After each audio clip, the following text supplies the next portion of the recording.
Telangana state electricity employees association ने मरकज के नए मुतारिफ करदा बरक़ी तरमीमी कानून की मुखालिफत में एहतजाजी धरना मुनज़्ज़म किया। एसोसिएशन के कायदीन देवेंद्र रेड्डी माधु रेड्डी ने कहा कि मरकजी हुकूमत ने अडानी अंबानी को फायदा पहुंचाने के लिए नए बरक़ी कानून को मुतारिफ कराया है, जिससे गरीब आवाम को शदीद परेशानी का सामना करना पड़ेगा।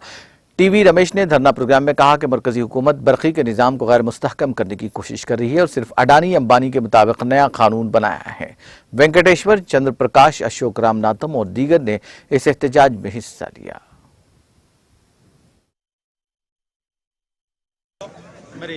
ఆల్ ఇండియాలో ఉన్నటువంటి మా యొక్క నేషనల్ కోఆర్డినేషన్ కమిటీ ఇచ్చిన పిలుపు మేరకు మా యొక్క తెలంగాణ విద్యుత్ సంస్థల జాక్ ఇచ్చిన పిలుపు మేరకు మీరంతా కూడా ఇక్కడ నిరసన తెలియజేయడం జరుగుతోంది।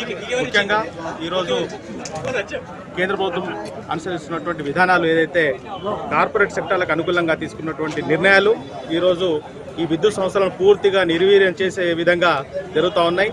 మరి ఈరోజు ఈ డిస్కామ్లను ముఖ్యంగా ఇటు ప్రీపెయిడ్ పేరుతో ఇటు కోల్ జనరేషన్ అయితే కోల్ పర్చేజ్ పేరుతో ఇటు డిస్కామ్లను మళ్ళీ గ్రీన్ పవర్ పర్చేజ్ పేరుతో టోటల్గా ఆర్థికంగా నష్టపరిచే విధంగా వాళ్ళు తీసుకున్నటువంటి చర్యలు వాటిని ఈరోజు భారత సమాజానికే అన్యాయం చేసే విధంగా ఉన్నాయి। కాబట్టి దీన్ని పూర్తిగా మేము వ్యతిరేకిస్తున్నాం। మా జాక్ పిలుపు మేరకు ఈరోజు మేము ధర్నా కార్యక్రమం నిర్వహిస్తున్నాం। ఈరోజు ప్రైవేటైజ్ చేయడానికి ఒక దుర్మార్గ కుట్రపూరితంగా చేసిన బిల్లును మేమందరం కూడా విద్యుత్ సంస్థలు పనిచేసే ఉద్యోగులు, ఆర్టీసీ చేసిన వరకు అన్ని రకాల ఆల్ క్యాడర్స్ కూడా ఈ యొక్క బిల్లును నిర్వర్తనానికి మేము ఖండిస్తూ ఉన్నాం। ఒకవేళ కనుక ఇది బిల్లు ఏమైనా చేసి ఉంటే మేము మెరుపు సమ్మెకైనా పోసి ఈ రాష్ట్రాన్ని కానీ ఈ దేశాన్ని కానీ ఒక చీకట్లో చేసి మా యొక్క పవర్ ఎంప్లాయీస్, ఎలక్ట్రిసిటీ ఎంప్లాయీస్ మా యొక్క వాయిస్ను గవర్నమెంట్కు తెలియజేస్తా ఉన్నాం।